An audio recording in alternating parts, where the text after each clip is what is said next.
भानगढ़ राजकुमारी के इश्क में पगलाए तांत्रिक के शाप से बर्बाद हो गया एक राज्य। भानगढ़ किले के रातों रात खंडहर में तब्दील हो जाने के बारे में कई कहानियां मशहूर हैं। इन किस्सों को सुनकर लोग मायावी और रहस्यों से भरे इस किले की ओर खींचे चले आते हैं। सूर्यास्त से पहले इस खंडहर में लोग घूमते टहलते मिल जाएंगे, लेकिन 6 बजे के बाद यहां आने वालों का हाथ पकड़कर किले के बाहर कर दिया जाता है। किले की एक दीवार पर भारतीय पुरातत्व विभाग का बोर्ड लगा है। इस पर साफ साफ शब्दों में लिखा है, सूर्यास्त के बाद प्रवेश वर्जित है। राजस्थान के अलवर जिले में सरिस्का नेशनल पार्क के एक छोर पर खड़ा है खंडहरनुमा भानगढ़। इस किले को आमेर के राजा भगवंत दास ने 1573 में बनवाया था। भगवंत दास के छोटे बेटे और मुगल शहंशाह अकबर के नवरत्नों में शामिल मानसिंह के भाई माधो सिंह ने बाद में इसे अपनी रिहाइश बना लिया। भानगढ़ का किला चारों ओर से घिरा है, जिसके अंदर घुसते ही दाहिनी ओर कुछ हवेलियों के अवशेष दिखाई देते हैं। सामने बाजार है। कहते हैं ये भानगढ़ का जौहरी बाजार था, जिसमें सड़क के दोनों तरफ कतार में बनी 2 मंजिला दुकानों के खंडहर हैं। किले के आखिरी छोर पर दोहरे अहाते से घिरा 3 मंजिला महल है, लेकिन तीनों मंजिल लगभग पूरी तरह ढेर हो चुकी है। चहारदीवारी के अंदर कई दूसरी इमारतों के खंडहर बिखरे पड़े हैं। इनमें से एक में तवाइफें रहा करती थीं और इसे रंडियों के महल के नाम से जाना जाता है। किले के अंदर बने मंदिरों में गोपीनाथ, सोमेश्वर, मंगला देवी और केशव मंदिर मिल जाएंगे। सोमेश्वर मंदिर के बगल में एक बावली है, जिसे अब भी लोग अपने मुताबिक इस्तेमाल करते हैं, चाहे नहाना हो या कपड़े धोना। राजकुमारी के इश्क में पगलाए तांत्रिक के शाप से बर्बाद हो गया एक राज्य खंडहर बना भानगढ़ एक शानदार अतीत के बर्बादी की दुखद दास्तान है। किले के अंदर की इमारतों में से किसी की भी छत नहीं बची है, लेकिन हैरानी की बात है कि इसके मंदिर पूरी तरह महफूज है। इन मंदिरों की दीवारों और खंभों पर की गई नक्काशी इत्तला करती है कि यह समूचा किला कितना खूबसूरत और भव्य रहा होगा। माधो सिंह के बाद उसका बेटा छतर सिंह भानगढ़ का राजा बना। छतर सिंह 1630 में लड़ाई के मैदान में मारा गया। उसकी मौत के साथ ही भानगढ़ की रौनक घटने लगी।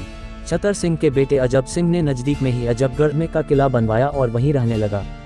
आमेर के राजा जयसिंह ने 1720 में भानगढ़ को जबरन अपने साम्राज्य में मिला लिया।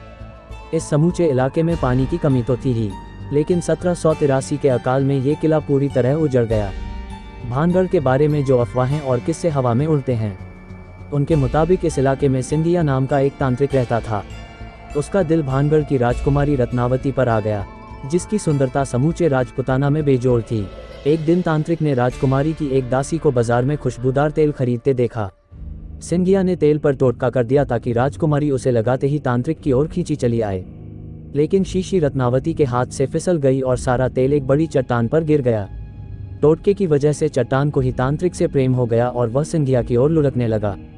चट्टान के नीचे कुचलकर मरने से पहले तांत्रिक ने शाप दिया कि मंदिरों को छोड़कर समूचा किला जमींदोज हो जाएगा और राजकुमारी समेत भानगढ़ के निवासी मारे जाएंगे। आसपास के गांवों के लोग मानते हैं कि सिंधिया के शाप की वजह से ही किले के अंदर की सभी इमारतें रातों रात ध्वस्त हो गई। यहाँ रहने वालों को यकीन है कि रत्नावती और भानगढ़ के बाकी निवासियों की रूहें अब भी किले में भटकती हैं। इसके अलावा रात के वक्त इन खंडहरों में जाने वाला कभी वापस नहीं आता। भारतीय पुरातत्व सर्वेक्षण विभाग ने सूरज ढलने के बाद और उसके उगने से पहले किले के अंदर घुसने पर पाबंदी लगा रखी है। दिन में भी इसके अंदर खामोशी पसरी रहती है। कई सैलानियों का कहना है कि खंडहरों के बीच से गुजरते हुए उन्हें अजीब सी बेचैनी महसूस हुई। किले के एक छोर पर केवड़े की झाड़ियां हैं। हवा जब तेज चलती है तो केवड़े की खुशबू चारों तरफ फैल जाती है और किले का रहस्य और भी गाढ़ा हो जाता है। राजकुमारी के इश्क में पगलाए तांत्रिक के शाप से बर्बाद हो गया एक राज्य। भारतीय पुरातत्व सर्वेक्षण विभाग ने किले के अंदर मरम्मत का कुछ काम किया है, लेकिन निगरानी की व्यवस्था ठीक नहीं होने के कारण इसके बर्बाद होने का खतरा बढ़ता जा रहा है। किले में भारतीय पुरातत्व सर्वेक्षण विभाग का कोई दफ्तर नहीं है। दिन में कोई चौकीदार भी नहीं होता।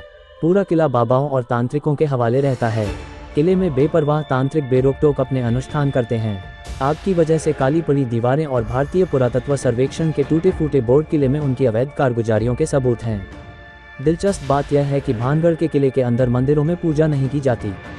राजकुमारी के इश्क में पगलाए तांत्रिक के शाप से बर्बाद हो गया एक राज्य। किले में स्थित गोपीनाथ मंदिर में तो कोई मूर्ति भी नहीं है। तांत्रिक अनुष्ठानों के लिए अक्सर उन अंधेरे कोनों और तंग कोठरियों का इस्तेमाल करते हैं, जहां तक आमतौर पर सैलानियों की पहुंच नहीं होती। किले के बाहर पहाड़ पर बनी एक छतरी तांत्रिकों की साधना का प्रमुख अड्डा बताई जाती है। इस छतरी के बारे में कहा जाता है कि तांत्रिक सिंधिया वहीं रहा करता था। किले के खंडहरों में टंगी सिंदूर से रंगी अजीबोगरीब शक्लों वाली मूर्तियां कमजोर दिल वाले को भूतों के होने का एहसास करा देती हैं। किले में कई जगह राख के ढेर, पूजा के सामान, चिमटों और त्रिशूलों के अलावा लोहे की मोटी जंजीरें भी मिलती हैं। ऐसा लगता है कि इन जंजीरों का इस्तेमाल उन्मादग्रस्त लोगों को बांधने के लिए किया जाता है। ऐसे ही तमाम राजों रहस्यों को समेटे ये किला अपने सुंदर अतीत पर खंडहर की शक्ल में रोता तांत्रिकों का अड्डा बन बैठा है।